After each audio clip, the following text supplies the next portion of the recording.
பிதா குமாரன் பரிசுத்த ஆவியானவரின் நாமம் நம்மை ஆசீர்வதித்து காக்க கடவதாக. ஆமென்.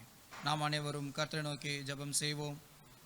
திரியேக பராபரனாகிய கர்த்தாவே, தேவரீருடைய மேய்ச்சலின் ஆடுகளாகிய நாங்கள் உம்மை வணங்கி போற்றி உமது திருவார்த்தையை கேட்டிருந்து கிருபையையும் ஆசீர்வாதத்தையும் பெறும்படி இங்கு ஆலயத்திலே கூடியிருக்கிறோம். கர்த்தாவே, நாங்கள் உமது திருவார்த்தையை அவளோடு கேட்டு அதன் வழியாக ஆத்மபலம் பெற்று எங்கள் வாழ்க்கையை உமது நாமம் மகிமைப்படும்படி நடத்த பரிசுத்த ஆவியானவரை கொண்டு எங்களுக்கு துணை செய்தள்ள வேண்டும் என்று எங்கள் இரட்சகராகிய இயேசு கிறிஸ்துவின் வழியாக வேண்டிக் கொள்கிறோம் சுவாமி. ஆமென். கர்த்தருடைய நாமத்திற்கு புகழ்ச்சி உண்டாகும். ஆலய ஆராதனைக்கு ஆரம்பமாகும். கீர்த்தனை புத்தகத்தில் 11ஆம் கீர்த்தனை பாடலாம். கீர்த்தனை எண் 11. முதல் 3 கவிகள் 9 மற்றும் 10ஆம் கவி. 11ஆம் கீர்த்தனை. எந்த காலத்திலும் எந்த நேரத்திலும் நன்றியால் உம்மை நான் துதிப்பேன், இயேசுவே உம்மை நான் துதிப்பேன் துதிப்பேன், இந்த வேளையிலும் துதிப்பேன். 11ஆம் கீர்த்தனை.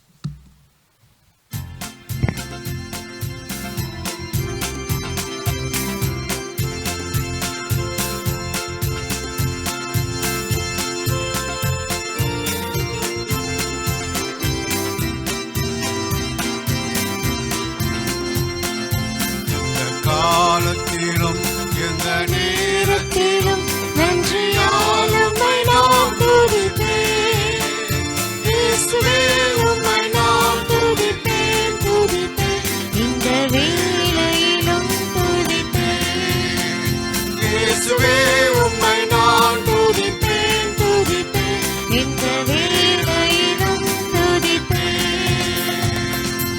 ஆதியும் நீரே, அந்தமும் நீரே, ஜோதியும் நீரே, என் சொந்தமும் நீரே.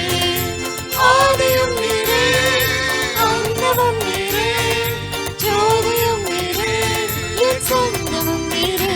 எந்த காலத்திலும் எந்த நேரத்திலும் நன்றியால் உம்மை நான் துதிப்பேன், இயேசுவே உம்மை நான் துதிப்பேன் துதிப்பேன், இந்த வேளையிலும் துதிப்பேன்.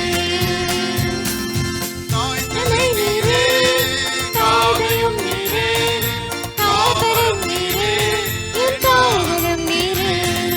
தாய்த்தலை நீரே, தாதையும் நீரே, தாபரம் நீரே, என் தாவரம் நீரே.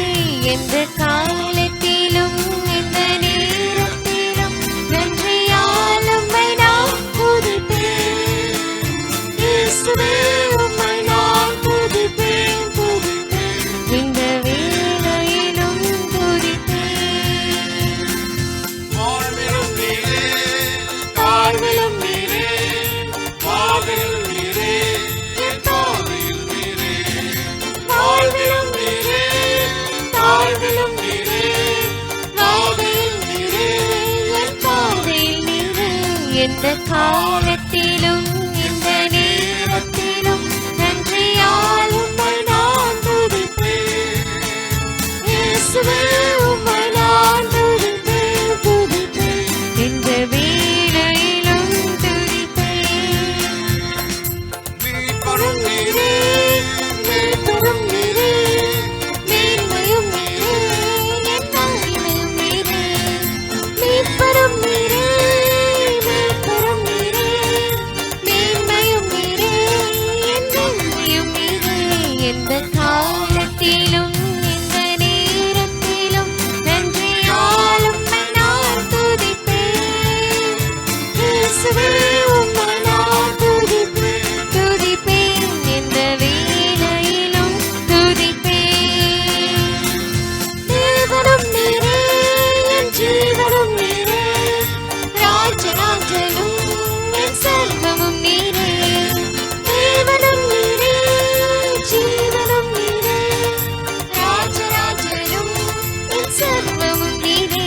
எந்த காலத்திலும் எந்த நேரத்திலும் நன்றியால் உம்மை நான் துதிப்பேன், இயேசுவே உம்மை நான் துதிப்பேன் துதிப்பேன், இந்த வேளையிலும் துதிப்பேன், இயேசுவே உம்மை நான் துதிப்பேன் துதிப்பேன், இந்த வேளையிலும் துதிப்பேன்.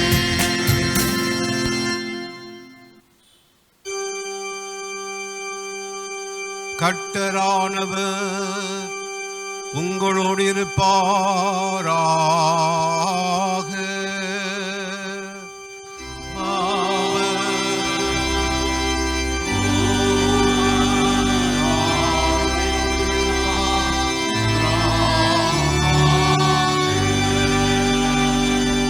பிரார்த்தனை செய்வோமாக.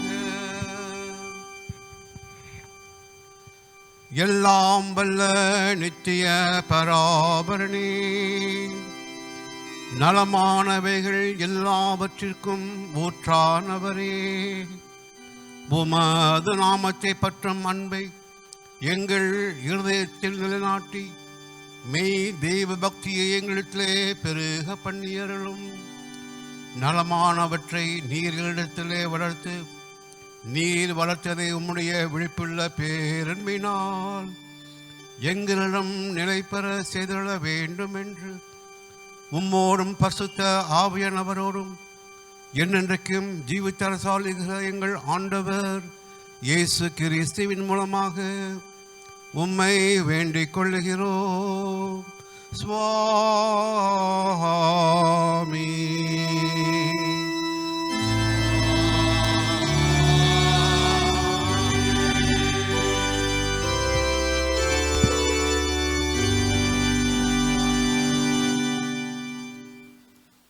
திருத்துவ பண்டிகைக்கு பிந்தின 6ஆம் ஞாயிறாக இன்றைய நாளுக்கென்று வாசிக்கும்படியாக குறிக்கப்பட்டிருக்கிற நிருப பகுதியை நாம் இப்பொழுது வாசிக்க கேட்போம். அது தூய அப்போஸ்தலனாகிய பவுல் ரோமருக்கு எழுதிய நிருபம் 6ஆம் அதிகாரம் 3 முதல் 11 வசனங்கள் முடிய அடங்கியுள்ள பகுதிகளாகும். ரோமர் 6ஆம் அதிகாரம் 3 முதல் 11 வசனங்களை நாம் வாசிக்க கேட்போம். கிறிஸ்து இயேசுக்குள்ளாக ஞானஸ்தானம் பெற்ற நாம் அனைவரும் அவருடைய மரணத்திற்குள்ளாக ஞானஸ்தானத்தை பெற்றதை அறியாமல் இருக்கிறீர்களா? மேலும் பிதாவின் மகிமையினாலே கிறிஸ்து மரித்தோரிலிருந்து எழுப்பப்பட்டது போல நாமும் புதிதான ஜீவனுள்ளவர்களாய் நடந்து கொள்ளும்படிக்கு அவருடைய மரணத்திற்குள்ளாகும் ஞானஸ்தானத்தினாலே கிறிஸ்துடனே கூட அடக்கம் பண்ணப்பட்டோம். ஆதலால் அவருடைய மரணத்தின் சாயலில் நாம் இணைக்கப்பட்டவர்களாயிருந்தால் அவர் உயிர்த்தெழுதலின் சாயலிலும் இணைக்கப்பட்டிருப்போம். நாம் இனி பாவத்திற்கு ஊழியம் செய்யாதபடிக்கு பாவ சரீரம் ஒழிந்து போகும் பொருட்டாக நம்முடைய பழைய மனுஷன் அவரோடு கூட சிலுவையில் அறையப்பட்டவர் என்று அறிந்திருக்கிறோம். மரித்தவன் பாவத்துக்கு நீங்கி விடுதலையாக்கப்பட்டிருக்கிறானே. ஆகையால் கிறிஸ்துடனே கூட நாம் மரித்தோமானால் அவருடனே கூட பிழைத்தும் இருப்போம் என்று நம்புகிறோம். மரித்தோரிலிருந்து எழுந்த கிறிஸ்து இனி மரிப்பதில்லை என்று அறிந்திருக்கிறோம். மரணம் இனி அவரை ஆண்டு கொள்வதில்லை. அவர் மரித்தது பாவத்திற்கென்று ஒரே தரம் மரித்தார். அவர் பிழைத்திருக்கிறது தேவனுக்கென்று பிழைத்திருக்கிறார். அப்படியே நீங்களும் உங்களை பாவத்திற்கு மரித்தவர்களாகவும் தம்முடைய கர்த்தராகிய கிறிஸ்து இயேசுவுக்குள் தேவனுக்கென்று பிழைத்திருக்கிறவர்களாகவும் எண்ணிக்கொள்ளுங்கள் என்பது. வாசிக்கும்படியாக குறிக்கப்பட்டதான நிறுவ பகுதியை வாசித்தாயிற்று. கடவுள் தாமே எவைகளை கொண்டு நித்திய ஜீவனுக்கென்று நம் உள்ளங்களை திடப்படுத்தி ஆசீர்வதித்து காப்பாராக. ஆமென்.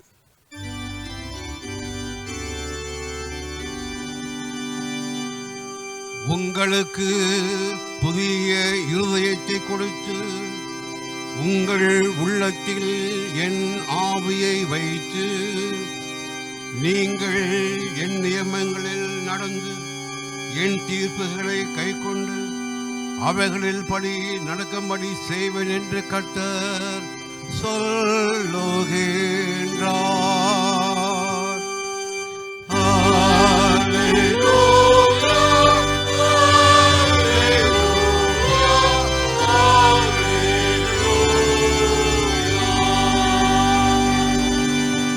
அந்தபடியாகவே இன்று நாளுக்கென்று வாசிக்கும்படியாக குறிக்கப்பட்டிருக்கிற நற்செய்தி பகுதியை நாம் இப்பொழுது படிக்க கேட்போம். அது தூய மத்தேயு என்பொழுது நற்செய்தி நூல் 5ஆம் அதிகாரம் 20 முதல் 26 முடிய உள்ள வசனங்களிலே அடங்கியிருக்கிறது. மத்தேயு 5ஆம் அதிகாரம் வசனங்கள் 20 முதல் 26 வரை நாம் வாசிக்க கேட்போம். இயேசு தம்முடைய சீஷரை பார்த்து, வேதபாரகர் பரிசேயர் என்பவர்கள் நீதியிலும் உங்கள் நீதி அதிகமாய் இராவிட்டால் நீங்கள் பரலோக ராஜ்யத்தில் பிரவேசிப்பதே இல்லை என்று உங்களுக்கு சொல்லுகிறேன். கொலை செய்ய வேண்டாம், கொலை செய்கிறவன் நியாய விசாரணைக்கு ஆளாவான் என்று பூர்வத்தாருக்கு உரைக்கப்பட்டதாக கேட்டிருக்கின்றீர்கள்.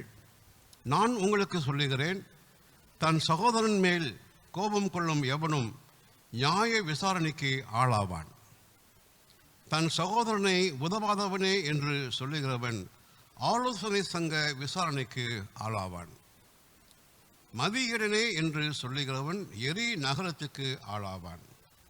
இப்படி இருப்பதனால் பலிபீடத்தின் மேல் உன் காணிக்கையை செலுத்தும் பொழுது உன் சகோதரனுக்கு உன்மேல் மன வருத்தம் உண்டென்று அங்கே நீ நினைத்து கொண்டால் அவ்விடத்தில் பலிபீடத்தின் முன்னே உன் காணிக்கையை வைத்துவிட்டு போய் முன்பு உன் சகோதரனோடு சமாதானமாகி பின்பு வந்து உன் காணிக்கையை செலுத்து. உன் எதிரி உன்னை நியாயாதிபதியிடம் ஒப்புக்கொள்ளாமலும் நியாயாதிபதி உன்னை சேவகத்தில் ஒப்புக்கொடுக்காமலும் நீ சிறையில் வைக்கப்படாமலும் இருக்கும்படி நீ வழியில் இருக்கும் பொழுதே சீக்கிரமாய் உன் எதிரியோடு நல் மனம் பொரிந்து கொள். நீ கடைசி காசை கொடுத்து தீர்க்க மட்டும் அவ்விடத்திலிருந்து வெளியேறவே மாட்டாய் என்று மெய்யாகவே உனக்கு சொல்லுகிறேன் என்றார் என்பது.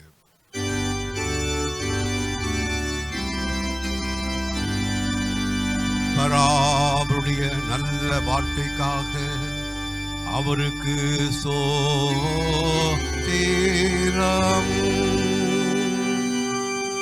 கிறிஸ்துவே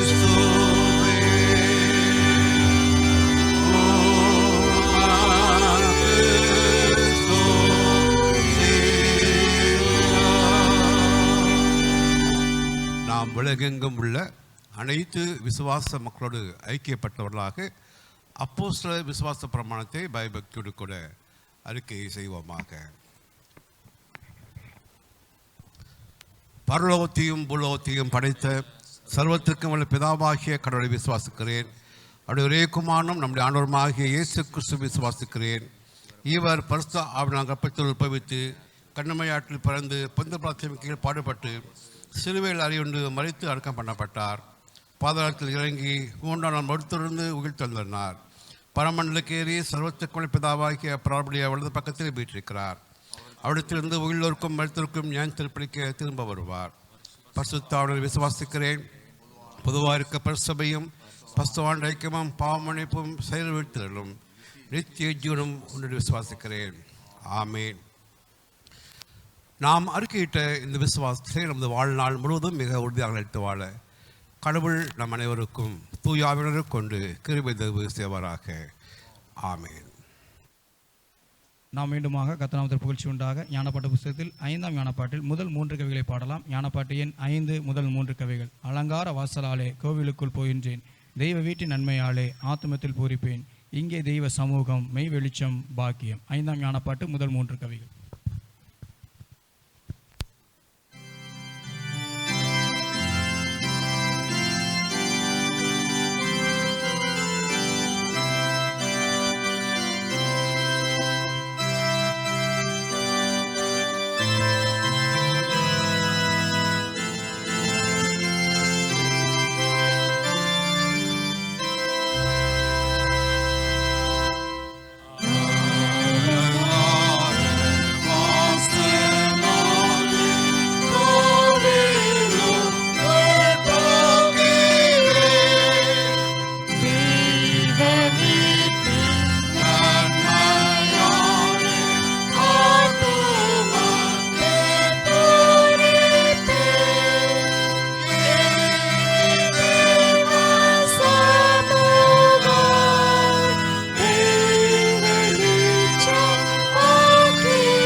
இன்றைய நாளின் தியானத்துக்கென்று திருச்சபை நமக்கு கொடுத்திருக்கிற திருமறை பகுதி அது தூய மத்தேயு என்பது நற்செய்தி நூல் 5ஆம் அதிகாரம் வசனங்கள் 17 முதல் 22 முடிய அடங்கியுள்ள பகுதிகளாகும்.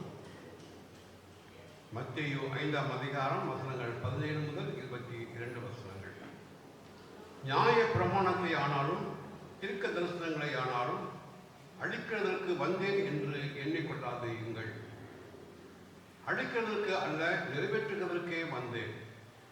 வானமும் பூமியும் ஒழிந்து போனாலும் நியாய பிரமாணத்தில் உள்ளதெல்லாம் நிறைவேறும் அளவும் அதில் ஒரு சிறு எழுத்தாகிலும் ஒரு எழுத்தின் உறுப்பாகிலும் ஒழிந்து போகாது என்று மெய்யாகவே உங்களுக்கு சொல்லுகிறேன்.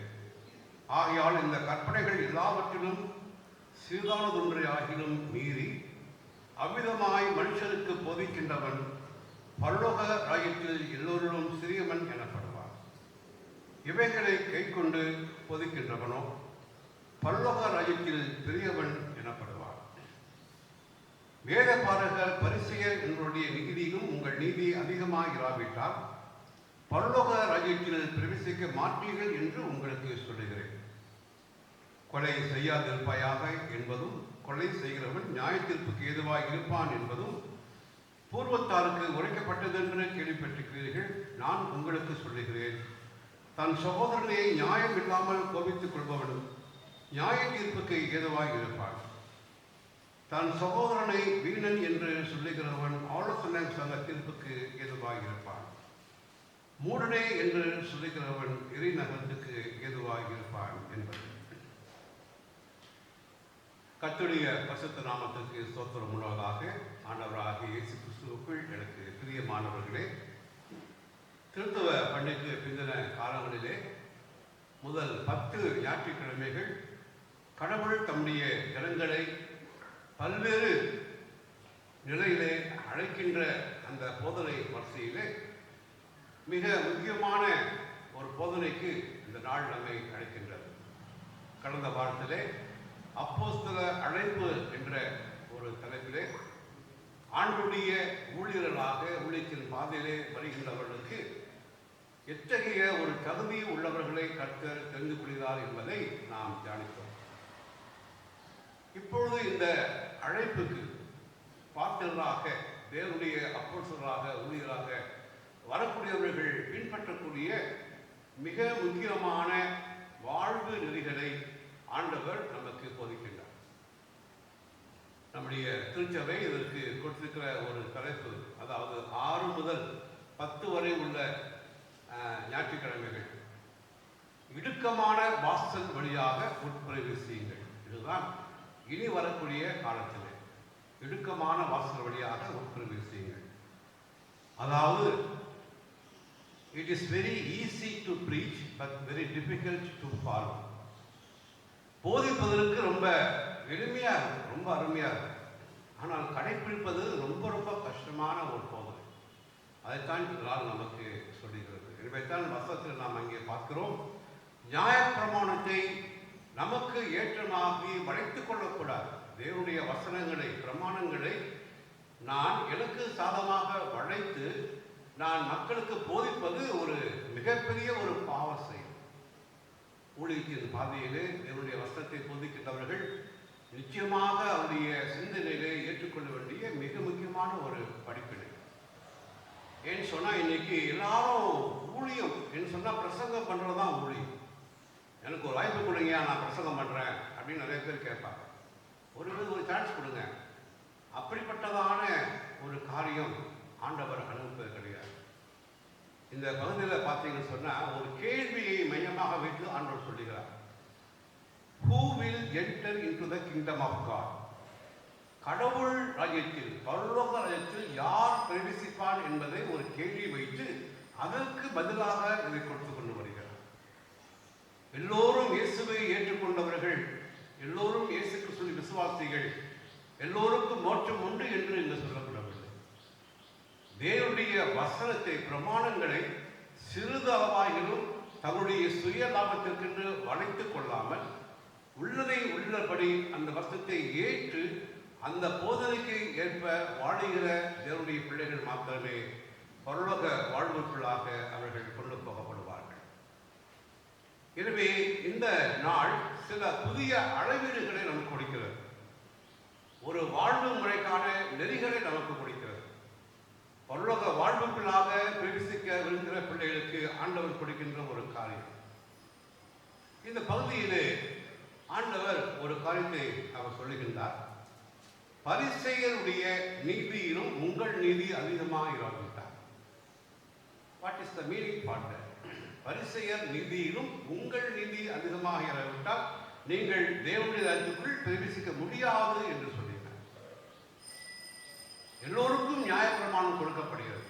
ஆனால் அந்த நியாயப்பிரமாணத்தை பரிசேயர் எப்படி அவர்கள் கை கொண்டார்கள்? இன்றைக்கு நாம் தேவனுடைய பிரமாணங்களை எப்படி கை கொள்கிறோம்? அதுதான் இன்றைக்கு மிக முக்கியமான ஒரு போதனை. பரிசேயர் என்ன செய்வாங்கன்னு சொன்னா, வஸ்திரத்தை பின்பற்றுவதை விட பரிகாரங்களை செய்வதிலே ஆர்வம் காட்டுவார்கள். இறைவன்தான் எருசலேம் தேவ ஆலயத்தின் வாசல்ல பரிகாரத்துக்கென்று புறாக்கள், ஆட்டுக்குட்டிங்க நிறைய வச்சிருப்பாங்க. இந்த ஒரு பாவம் பண்ணா, இந்த பரிகாரம் பண்ணா உனக்கு பாவம் மன்னிக்கப்பட்டு விடும் என்று மன வருத்தப்படாமல், இரக்கம் காண்பிக்காமல் பரிகாரத்தை மாத்திரம் நம்பிக்கொண்டிருக்கிற ஒரு கூட்டம் தான் பரிசேயர் கூட்டம். இயேசு கிறிஸ்து மிக தெளிவாக சொல்கிறார், பரிகாரத்தை அல்ல, பலியை அல்ல, இரக்கத்தையே நான் விரும்புகிறேன். மன்னிக்கும் சிந்தையுடைய மக்கள், இரக்கத்தை வெளிப்படுத்துகிற பிள்ளைகள், எதிரியோடு நல்மனம் பொருந்துகிற பிள்ளைகள், அவர்கள் தான் தேவனுடைய ராஜ்யத்தில் பிரவேசிக்க முடியும். அப்போ ஆண்டவர் நமக்கு ஒரு படிப்பினையை சொல்ல விரும்புகிறார். நாம் எப்படிப்பட்ட மக்களாக நாம் இயேசுவின் பிள்ளை என்று சொல்லிக் கொள்கிறோம்? பரிசேயரை போல பரிகாரம் செய்வதிலே ஆர்வம் காட்டுகிறோமா? அல்லது வஸ்திரத்தின்படி வாழ்வதற்கு இரக்கத்தை, அன்பை, மன்னிப்பை, ஒப்புரவாகுதலை நம்முடைய அன்றாட வாழ்க்கையிலே நாம் செய்வதற்கு நாம் ஆயத்தப்படுகிறோமா, விரும்புகிறோமா என்பதை ஒரு கேள்வியாக வைக்கின்றார். மிக எளிமையாக இந்த 5, 6, 7 பகுதிகளை ஆண்டவர் அழகாக சொல்லுகிறார். ஆண்டவர் இப்படிப்பட்ட போதனையை சொல்லும்போது பரிசேயர் சொன்னாங்க, இவர் நியாயப்பிரமாணத்தை குலைக்க வந்தவர் என்று. ஆனால் ஆண்டவர் சொல்றார், நான் நியாயப்பிரமாணத்தை குலைக்க வரவில்லை, அதை நிறைவேற்றவே வந்தேன் என்று சொல்லுகிறார். நியாயப்பிரமாணத்துக்கு புதிய விளக்கத்தை அவர் கொடுக்கிறார், புதிய அளவீடுகளை கொடுக்கிறார். இந்த பகுதியில் பார்த்தீங்கன்னு சொன்னா, கொலை செய்ய வேண்டாம், விபச்சாரம் செய்ய வேண்டாம், களவு செய்ய வேண்டாம் என்ற கற்பனைகளுக்கு ஆண்டவர் கொடுக்கின்ற விளக்கம் வித்தியாசமானது. பரிசேயர் என்ன பண்ணுவாங்க? கொலை பண்ணிட்டா உடனே ஒரு பரிகாரத்தை பண்ணி என்ன மன்னிச்சிட்டாரு. விபச்சாரம் பண்ணிட்டா அதுக்கு ஒரு பரிகாரம், களவு பண்ணா அதுக்கு ஒரு பரிகாரம். அப்படிதான் அவங்க வாழ்க்கை போய் கொடுத்தது. பரிகாரம் பண்ண வசதி இல்லாதவர்கள் பாவத்தை சுமந்து கொண்டே இருப்பார்கள். ஏழை எளிய மக்களுக்கு பரிகாரம் செய்ய வாய்ப்பே கிடையாது. அதனால இந்த பரிசேயர் வேத பாரகம் பண்ணுவாங்க, நீ பாவி, நீ பாவி, நீ பரலோகத்தை பிரவேசிக்க முடியாது என்று இவர்கள் அவர்களுக்கு அங்கே பாரபட்சம் காட்டுவார்கள். ஆனால் இயேசுவாமி சாட்டை எடுத்து என்ன பண்றாருன்னா வெளுத்து கட்டுறார்.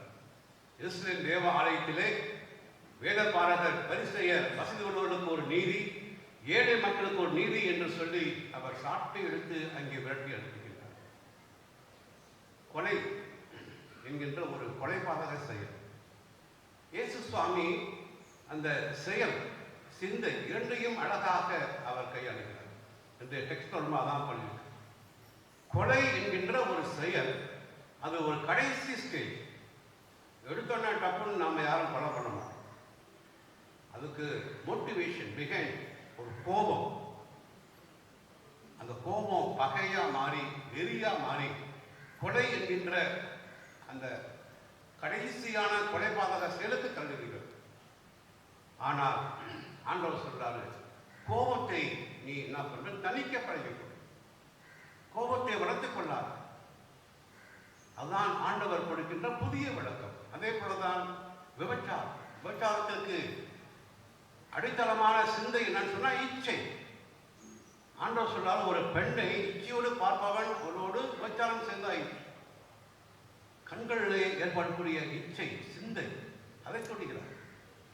இவங்க என்ன பண்ணுவாங்க, பரிசேயர் விபச்சாரம்னு சொன்னால் கையங்களும் குடிக்கப்பட்டவங்களை மோசே ஞாபகம் கல் எடுத்து கொல்லணும்னு சொல்லுவாங்க. ஆனால் ஆண்டவர் சொல்றார், அதற்கு முந்தி ஒன்றை உள்ள அந்த இச்சையை நீ அகற்று. விபச்சாரம் செய்வதற்கு முன்பதாக உள்ள அந்த இச்சையை அகற்று. அதே போல களவு, திருட்டு என்பது ஒரு கடைசி செயல். ஆனால் பேராசை, இன்னைக்கு நிறைய பேர் நாம யோசிக்கலாம், பேராசை நிமித்தமாக எவ்வளவு சின்ன சின்ன திருட்டு களவு காரியங்களை செய்து கொண்டிருக்கிறோம். உண்மை என்பது இல்லவே இல்லை. ஆண்டவர் செயலுக்கு முன்பாக அந்த சிந்தையை அவர் தொடுகின்றார். அதுதான் அப்போஸ்தலர் ஊழியத்தினுடைய அந்த அழைப்பை ஏற்றுக்கொண்டு வருகிற மக்கள், தேவனுடைய வார்த்தையை போதிக்கின்றவர்கள், முதலாவதாக அவர்கள் இதை பின்பற்ற வேண்டும். அவருடைய சிந்தை, அவர்கள் யாரையும் பழிச்சொல் சொல்லக்கூடாது, யாரும் மீது கோபம் கொள்ளக்கூடாது. அப்படியே கோபம் வந்தாலும் நீ காணிக்கையை செலுத்தும் முன்பாக நீ அவரோடு ஒப்புரவாக்கிக் கொள். இதுதான் இயேசுவின் போதனை. இதுதான் very easy to preach but difficult to follow. நிச்சயமா நம்மளால முடியாது. நம்ம ஆராதனையில் நம்ம நல்லா காணிக்கை எடுக்கும்போது இந்த ஒரு போதனை ஸ்ட்ரிக்டாக ஃபாலோ பண்ணுறோம் வச்சுருங்க, காணிக்கை பையில காணிக்கையே விடாது. எல்லாரும் ஐயோயோ நான் போட்ட காணிக்கையை செல்லாதுன்னு சொல்லி காணிக்கை வச்சுருவோம். இங்கே டப்பா காலியாக நீ கூட ஸ்ரீவரப்பு காணிக்கை கடைகளை கொண்டு வந்து வைக்கணும்னு சொல்லி போன வாரம் சொன்னோம். நிறைய பேர் அந்த காணிக்கை கடைகளை கொண்டு வந்திருக்கிறீர்கள். சுயத்தை வெறுத்து ஆண்டவருக்கென்று நான் ஒரு சிறு தியாகத்தை செய்கிறேன் என்று சொல்லி அந்த காணிக்கை ஜபத்தோடு நாம் நிரப்பி இன்றைக்கு ஆல்டர் நம்ம அதை வைக்கிறோம். எனக்கு பிரியமானவர்களே, ஆண்டவர் தான் சொல்றார், காணிக்கை போடுவது எளிது, ஆனால் நீ ஒப்புரவாகுதல் என்பது கஷ்டமான ஒரு காரியம். அதை செய்ய வேண்டும். இயேசுடைய வசனத்தை போதிக்கின்றவர்கள், ஊழியத்தின் பாதையில் வருகிறவர்கள், சிந்தையிலே அவர்கள் தங்களை தெளிவுபடுத்திக் கொள்ள வேண்டும். கோபம் கொள்ள வேண்டாம், அதே போல இச்சை கொள்ள வேண்டாம், பேராசைப்பட வேண்டாம். இந்த பிரமாணங்களை ஏற்று சக மக்களோடு இரக்கத்தை காண்பித்து, சக மக்களோடு அன்பை செலுத்தி மன்னித்து ஒப்புரவாகக்கூடிய ஒரு சூழல், ரெக்கன்சிலேஷன் ப்ராசஸ். புதிய ஏற்பாட்டிலே இயேசு கிறிஸ்துவானவரும் பவுல் அப்போஸ்தலரும் மிக அழகாக சொல்லுகின்ற ஒரு போதனை, இந்த ரெக்கன்சிலேஷன், ஒப்புரவாகுதல். பவுல் ரொம்ப அழகாக சொல்வார், அவர்களையும் மற்றவர்களையும் போதும். இந்த சிலுவை ஒரு ஒப்புரவாளனுடைய மிகப்பெரிய ஒரு அடையாளம். இயேசு தான் போதித்தபடி அவர் சிலுவை மரண பரியந்தம் வாழ்ந்து காண்பித்தார். இதுதான் ஊழியத்தின் பாதையிலே கர்த்தர் நமக்கு வைக்கின்ற ஒரு காரியம். ரோமர் 14:7 சொல்லுகிறது, கடவுளின் ராஜ்யம் புசிப்பும் குடிப்பும் அல்ல, அது நீதியும் சமாதானமும் பசுத்த ஆவியினால் உண்டாகும் சந்தோஷம் என்று அவர் சொல்லுகிறார். இன்றைக்கு ஊழியத்தின் பாதையிலே ஆவிக்குரிய ஜீவியத்திலே புசிப்பும் குடிப்பும் மாத்திரம் போதும் என்று சமாதானத்தை விரும்பாமல், அன்பு செலுத்தாமல், மன்னித்து வாழாமல், ஒப்புரவாகாமல், தேவனுடைய பிரமாணங்களை நிறைவேற்றாமல் வாழ்ந்து கொண்டிருக்கிற நம்மை பார்த்து ஆண்டவர் சொல்லுகிறார், இன்றைய படிவாக்கியம், அதாவது ஒரு புதிய இருதயத்தை, புதிய ஆவியை உங்களுக்கு நான் கொடுக்கிறேன். இன்றைக்கு தேவனுடைய சமூகத்திலே ஆராதனையிலே வந்து கூடியிருக்கிற நம் அனைவருக்கும் ஆண்டவர் தருகிற ஒரு பெரிய ஆசீர்வாதம் நான் சொன்னான், அந்த பழைய இருதயத்தை அவர் எடுத்து போட்டு எல்லா விதமான கேடும், எல்லா விதமான அழுப்பும் நிறைந்த இருதயத்தை எடுத்துப்பட்டு ஒரு புதிய இருதயத்தை, புதிய ஆவியை கட்ட வைக்கிறார். எசேக்கியேல் 36 26, 27 வசனங்கள் இன்றைய பழிவாக்கியத்தினுடைய மிக முக்கியமான ஒரு காரியம். உங்களுடைய உள்ளத்திலே புதிய இருதயத்தை வைத்து, புதிய ஆவியை நான் வைத்து, என் பிரமாணங்களை நிறைவேற்றும்படி நான் உங்களை ஆசீர்வதிப்பேன். அப்போ இந்த நாளுக்குரிய செய்தி மிக தெளிவாக ஆண்டவர் நமக்கு கொடுக்கின்றார். வேத பாரம்பரை போல, பரிசேயரை போல நியாயப்பிரமாணத்தை பரிகாரத்தை செய்து திருப்தி அடைந்து கொள்ளாமல், மனதார பாவங்களை அறிக்கை செய்து சிந்தை அளவிலே பசுத்தமான காரியங்களை யோசித்து அதனை வாஞ்சிக்கின்ற, நாடுகின்ற புதிய ஆவி, புதிய சிந்தையை கர்த்தர் நமக்கு கொடுக்க விரும்புகிறார். இதைத்தான் இன்றைக்கு பாட்டு போல, பிரசங்கத்துக்கு அப்புறம் என்ன பாட்டு போடலாம் நான் யோசித்தேன். தீய மனதை மாற்றவாறும் தூய ஆவியை, அதில் 4வது கதை பார்த்தீங்கன்னா, புதிய சிந்தை புதிய ஆவி எனக்குள் புதுப்பித்தாக்குவே என்ற பக்தன் பார்க்கிறார். அந்த பாட்டை நம்ம அப்புறம் பாடப்போகிறோம். 3 தலைப்புகளை நம்முடைய ஞாபகத்திலே பதிவதற்கு அதை நான் சொல்ல வருகிறேன். புதிய ஆவி, புதிய இருதயம் அருளும் ஆண்டவர், தூய சிந்தை, மெய் பக்தியுடன் வாழ அழைக்கின்ற ஆண்டவர், இயேசுவே ஜீவன், இயேசுவே முன்மாதிரி. ஆண்டவர் இந்த 3 காரியங்களை நமக்கு சொல்லுகிறார். நான் எந்த வசனத்தை குறித்து நாம் போதித்தாலும் தியானித்தாலும் இயேசு கிறிஸ்து ஒருவரை மாத்திரமே நம்முடைய ரோல் மாடலாக வைத்து அவர் வாழ்ந்து காண்பித்த, அவர் எப்படி எல்லாவற்றையும் மேற்கொண்டார், தேவனுடைய வசனத்தை கொண்டு ஜெபத்தின் மூலமாக, உபவாசத்தின் மூலமாக தேவனுக்கு பிடிக்காத அநேக காரியங்களை அவர் செய்து அவர் பிசாசை எதிர்த்து வெற்றி சென்றவராக அவர் இருந்தார். எனவே அந்த இயேசுவே ஜீவன், இயேசுவே நமக்கு முன்மாதிரி. ரோமர் 6:4 சொல்லுகிறது, நீங்கள் புதிதான ஜீவன் உள்ளவர்களாய் நடந்து கொள்ளுங்கள். இந்த திருத்துவ பண்டிகைக்கு பிந்தின 6வது ஞாயிற்றுக்கிழமை அப்படித்தான் நமக்கு செய்திகளை அழகாக சொல்லிக் கொடுக்கிறது. அழைக்கப்படுகின்ற அநேகர் உண்டு. ஒரு பக்தன் ஒரு அழகான ஒரு வாசகத்தை அவர் எழுதியிருக்கிறார்.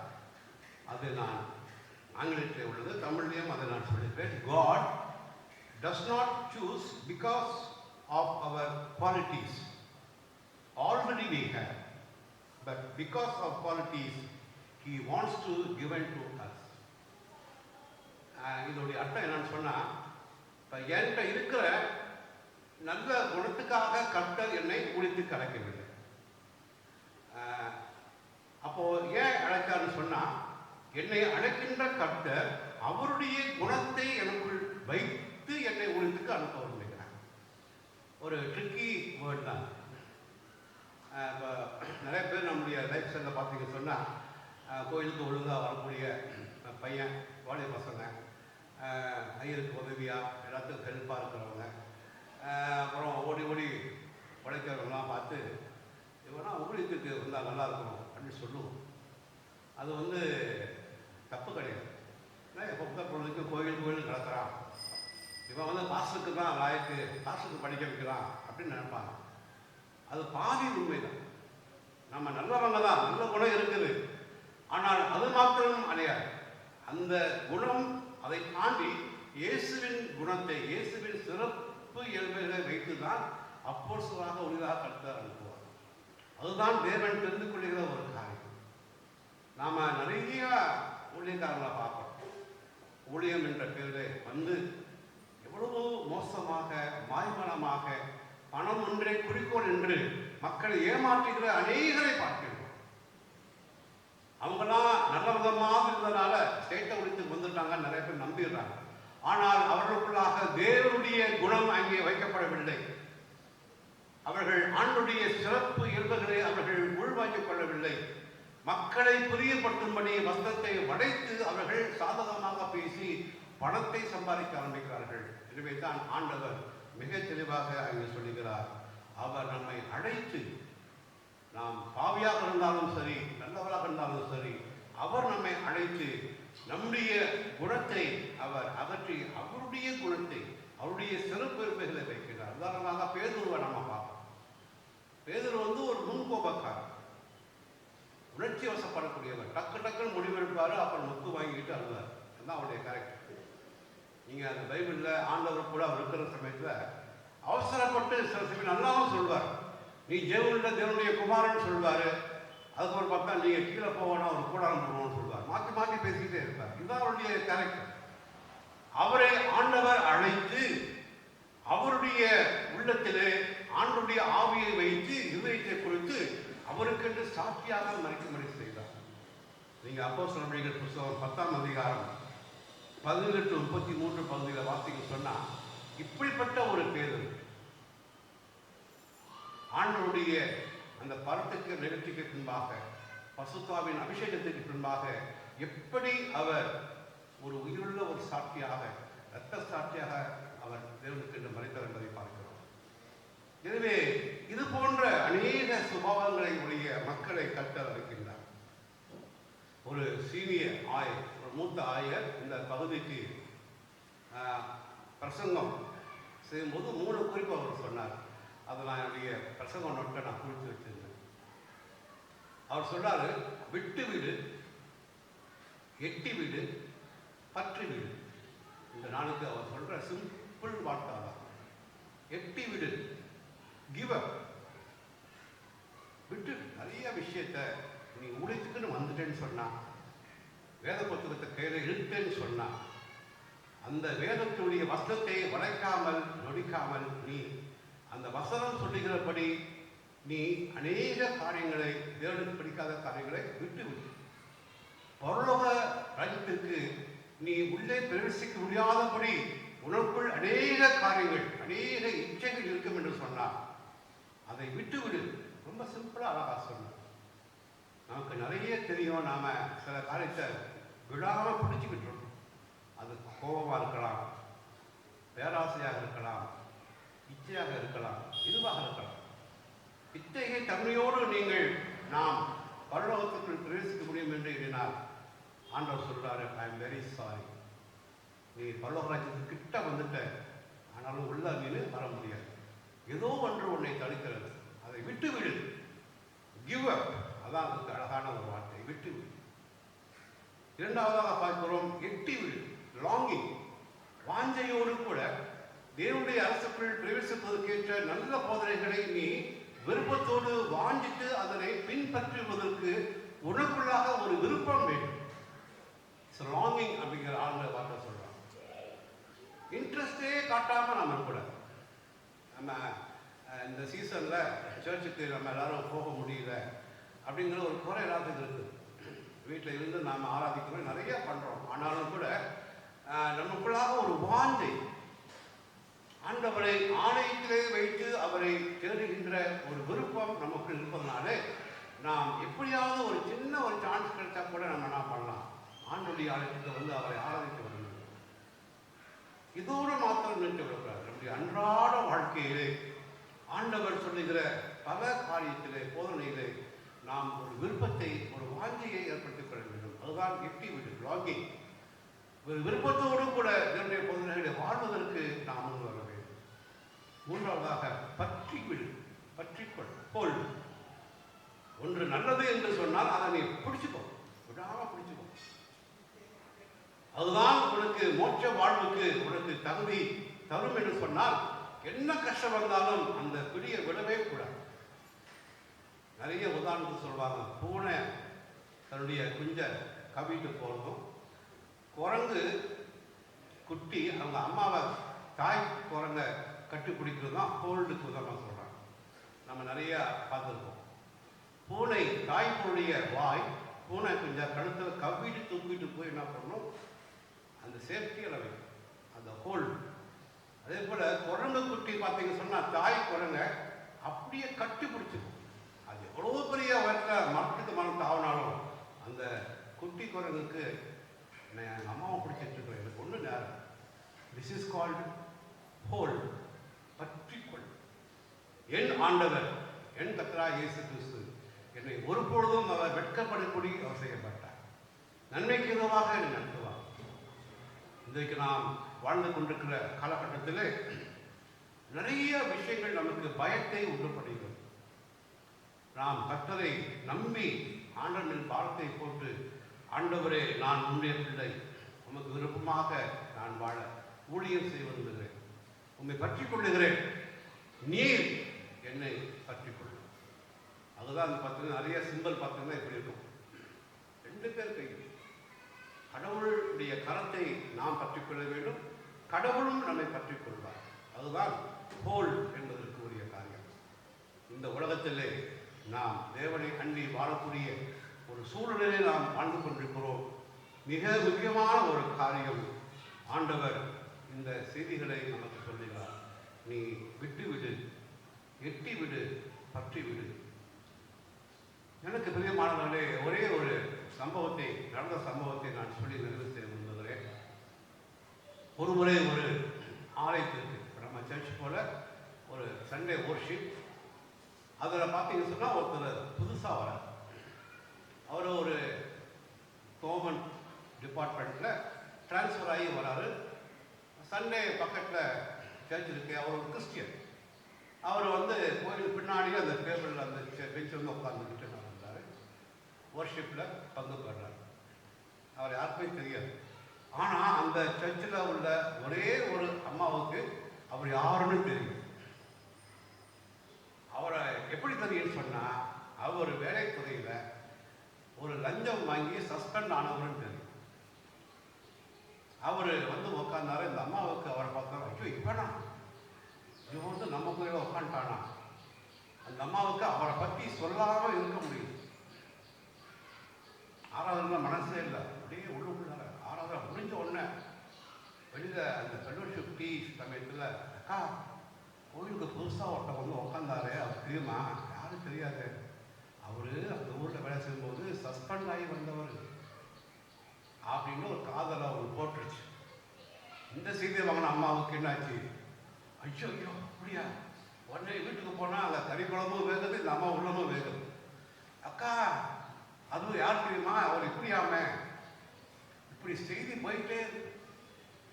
அடுத்த வாரம் அதே ஞாயிற்றுக்கிழமை அதே மனுஷன் அதே இடத்துல வந்து உட்காடுறாரு. அந்த கோயிலில் உள்ள சின்ன குழந்தைலேருந்து பெரிய ஆள் வரைக்கும் எல்லாரும் தெரிஞ்சு அவரையே பார்க்குறாரு.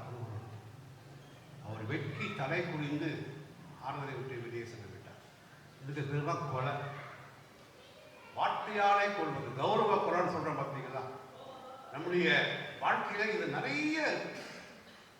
இதை ஆண்டவர் சொல்லுகிறார். ஊழியத்திற்கு வந்த பின்பாக தேவனுடைய அழகை பெற்ற மக்கள் யாரையும் புண்படுத்தவோ நிந்தைக்குள்ளாகவோ நமக்கு அதிகாரம் கிடையாது. அன்புக்குரியவர்களே, இது ஒரு உண்மையான ஒரு சம்பவம். ஒரு ஆயர் என்னோடு கூட இதை பகிர்ந்து கொண்டார். நம்முடைய கிறிஸ்டியன் லைஃப்ல இது போன்ற அநேக காரியத்தை நாம் செய்து கொண்டிருக்கிறோம். தேவனுடைய பிரமாணங்களை நாம் அறிந்தும் அதன்படி வாழாமல் வாழ்ந்து கொண்டிருக்கிறோம். பரிகாரங்களை மாத்திரமே செய்துவிட்டு நாம் திருப்திப்பட்டுக் கொள்கிறோம்.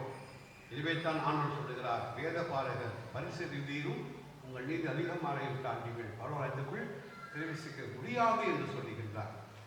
எனவே நம்முடைய நீதி இயேசுவின் நீதியாக இருக்கிறது.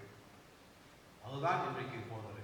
புதிய இருதயத்தை, புதிய ஆவியை கொடுக்கின்ற கர்த்தர், புதிய ஜீவனை, மெய் விசுவாசத்தை, பக்தியை கொடுக்கின்ற கர்த்தர் நமக்கு முன்பாக சிறந்த ஒரு ரோல் மாடலாக இந்த உலகிலே அவர் வாழ்ந்து சென்றார். அவருடைய அடித்துறைகளை பின்பற்றி நாம் இந்த ஊழியத்தின் பாதையிலே செல்வதற்கு நம்மை அர்ப்பணிப்போம். சொன்னவனமாக விட்டுவிட வேண்டிய காரியங்களை நாம் விட்டுவிடுவோம். வாஞ்சிக்கின்ற காரியங்கள், தேவனுக்கு பிரியமான காரியங்களை நாம் எட்டி அதை பற்றி கொள்வோம். ஆண்டுடைய வருகையின் நாள் வரை, நம்முடைய நியாய விசாரிப்பின் நேரம் வரை நாம் ஆண்டவரை பற்றி கொள்வோம். அப்பேற்பட்டதான ஒரு ஜீவியத்தை வாழ இந்த திருத்துவ பண்டிகைக்கு பிந்தின 6வது ஞாயிற்றுக்கிழமை நமக்கு அழைப்பு கொடுக்கின்றது. போதிப்பது எளிது, கடைப்பிடிப்பது கஷ்டம். ஆனாலும் அதை கடைப்பிடித்துதான் ஆக வேண்டும். நம்முடைய உடம்புக்கு ஒரு சௌகரியம் ஏற்பட்டு சொன்னால் அந்த மாத்திரை மருந்து கசப்பாக இருந்தாலும் நாம் குடித்து விடுகிறோம். சுகர் போட்ட டேப்லெட். இன்றைக்கும் ஆண்டவர் அப்படித்தான் சொல்லுகிறார். பல காரியத்தை சொல்லி இந்த ஆன்மீக உணவை நீங்கள் உட்கொள்ளுங்கள். இது ஒரு புதிய அழகு, பரலோக ராஜ்ய வாழ்வு முறைக்கு தேவன் கொடுக்கின்ற ஒரு அழைப்பு, ஒரு நுழைவுச் சீட்டு. இதை நாம் இந்த ஆசீர்வாதமாக பெற்றுக்கொள்வோம். உங்களுக்குள்ளே புதிய இதயத்தை, புதிய ஆவி வைத்து புதிய ஜீவனை படைக்கிறேன். உங்கள் சிந்தையிலே நீங்கள் பரிசுத்தமாக வாழுங்கள்.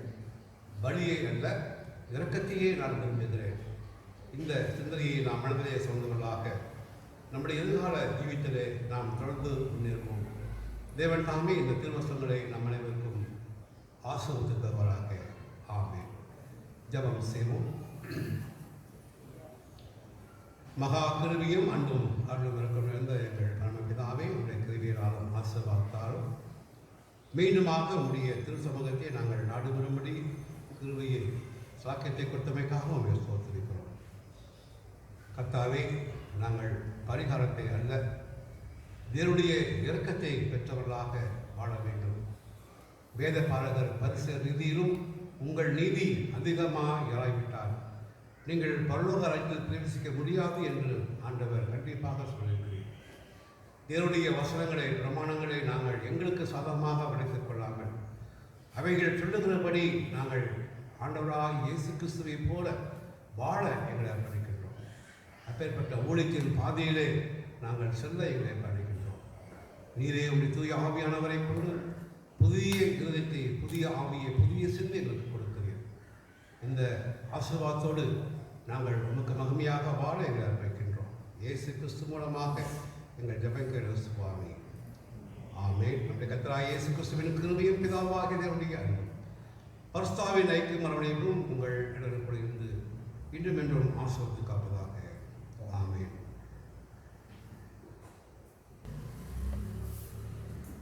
அன்புக்குரியவர்களே, மீண்டுமாக உங்களுக்கு சில அறிவிப்புகளை நினைவுபடுத்த விரும்புகிறேன். கடந்த வாரம் சொன்ன வண்ணமாக சுய வெறுப்பின் காணிக்கை கடையங்கள் நிறைய பேர் நீங்கள் கொண்டு வந்து கொடுத்துக்கிறீங்க. உங்களுக்கு நன்றிகளை தெரிவித்துக் கொள்கிறோம். ஒருவேளை தொடர்ந்து இந்த அறிவிப்பு உங்களுக்கு கொடுத்து கொண்டே இருப்போம். உங்களுக்கு கொடுக்கப்பட்டிருக்கிற அந்த சுய வெறுப்பு காணிக்கை கடையங்களை நீங்கள் ஆலயத்திலே வந்து கோயில் பிள்ளைகளிலே கொடுக்கலாம், அல்லது அவர் உங்கள் வீட்டுக்கு வருகிற பொழுது நீங்கள் கொடுக்கலாம்.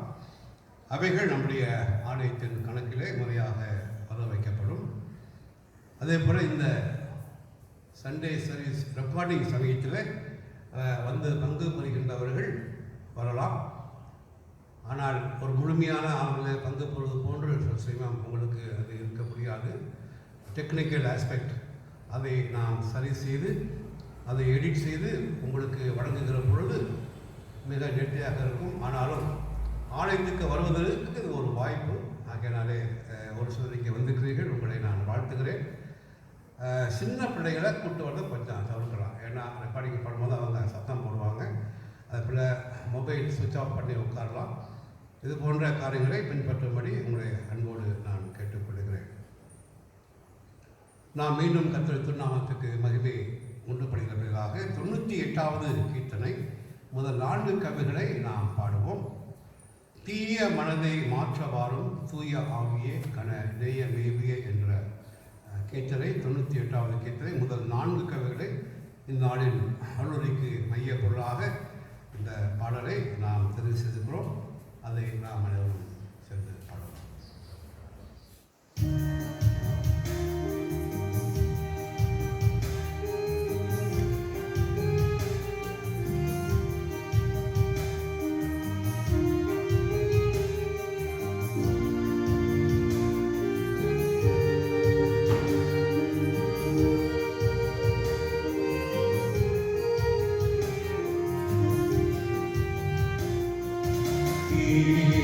மனதை மாற்றவாறும்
அன்புள்ள பிராபணே,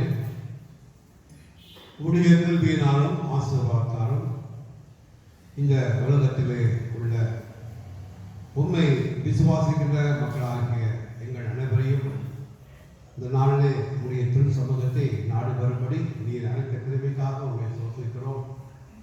தமிழ் சுவிசேஷ லுத்தரன் திருச்சபையாக ஆண்டவரே உடைய திருநாமத்திற்கு பயந்து உம்முடைய அழைப்பை ஏற்றுக்கொண்டு இம்மட்டும் நாங்கள் செய்து வருகிற திருப்பணிகளை எல்லாம் தேவனாகிய கர்த்தர் ஆசீர்வதித்து வந்தமைக்காக நன்றியோடு உண்மை சோதரிக்கிறோம்.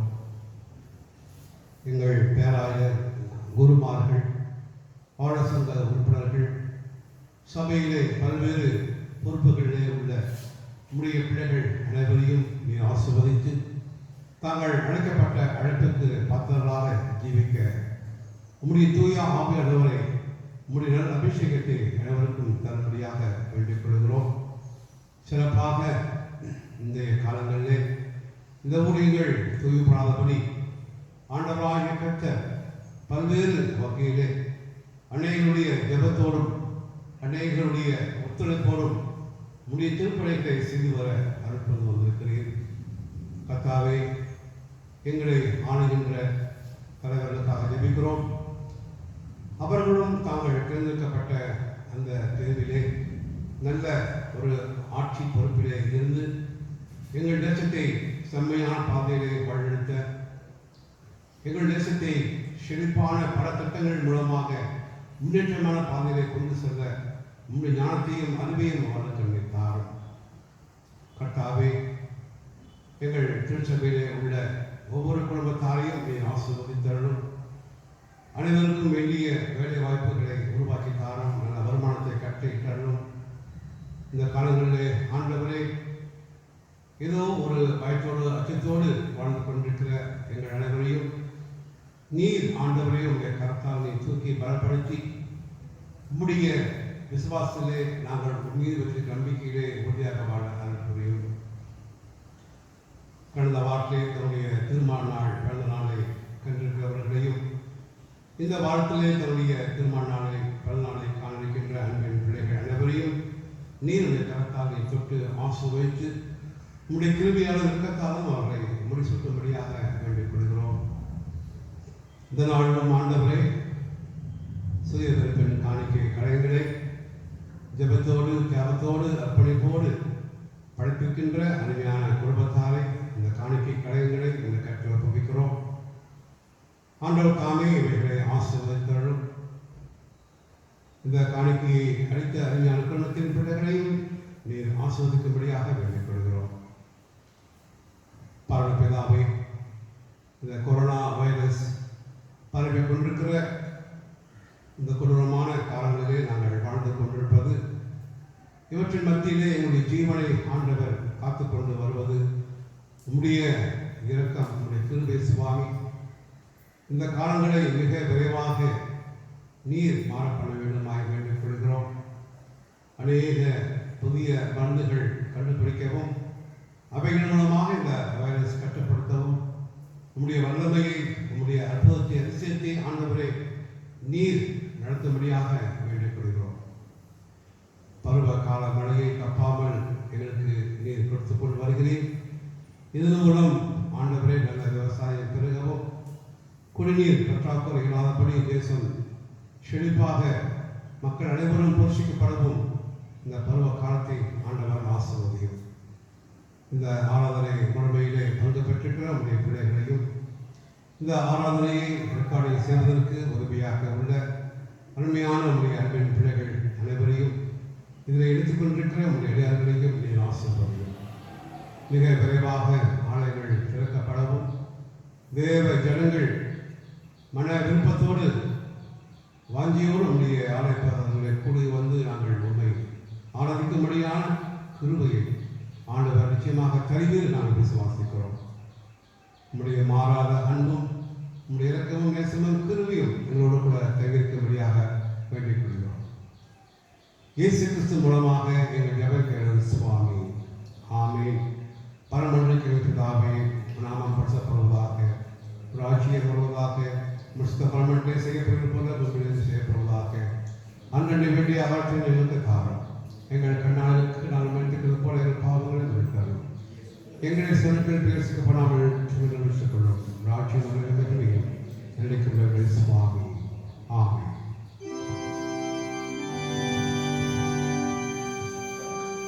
கர்த்தரானவர் உங்களோடு இருப்பாராக.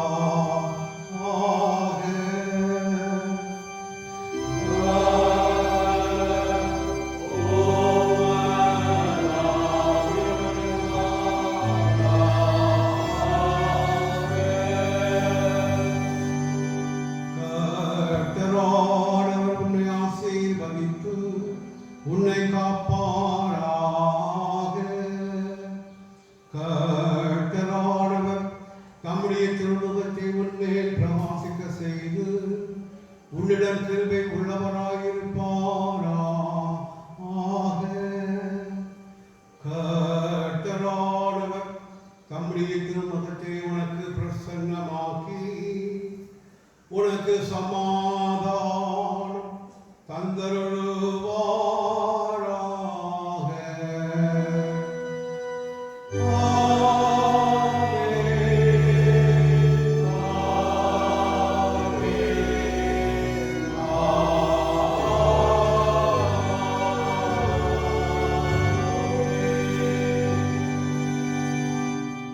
ஆராதனை நிறைவு பாடலாக ஞானப்பாட்டு 11ஆம் ஞானப்பாட்டு கர்த்தரே தற்காரும் ஆசீர்வாதம் காரும் என்ற 11ஆம் ஞானப்பாட்டு நாம் இப்பொழுது பார்ப்போம்.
தேவனுடைய இறுக்கமுள்ள கைகளுக்கும் அவருடைய முழுமையான பராமரிப்புக்கும் நாம் நம்மை தாழ்த்தி ஒப்புவிப்பமாக.